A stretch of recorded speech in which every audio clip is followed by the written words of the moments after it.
Hello. Hey, welcome to Seaweek 2019. Here we are at the ASB Theater. Oh my gosh, what a beautiful place. We got hundreds of kids here today. We're all kind of learning about the marine environment. And I just love it because New Zealand is surrounded by the ocean. And one of those things that the ocean does connect us and brings joy and food and air and gives us life, basically. And I'm really enjoying working with the kids here and the parents. Well, it taught us a lot about the ocean and how climate change is affecting it. I thought it was really cool. I think it was very good. I liked all of it. It was great.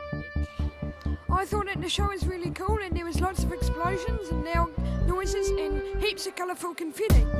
The show was telling us all about problems with the sea and pollution and plastics coming in. It talked to us about the life in the seas, like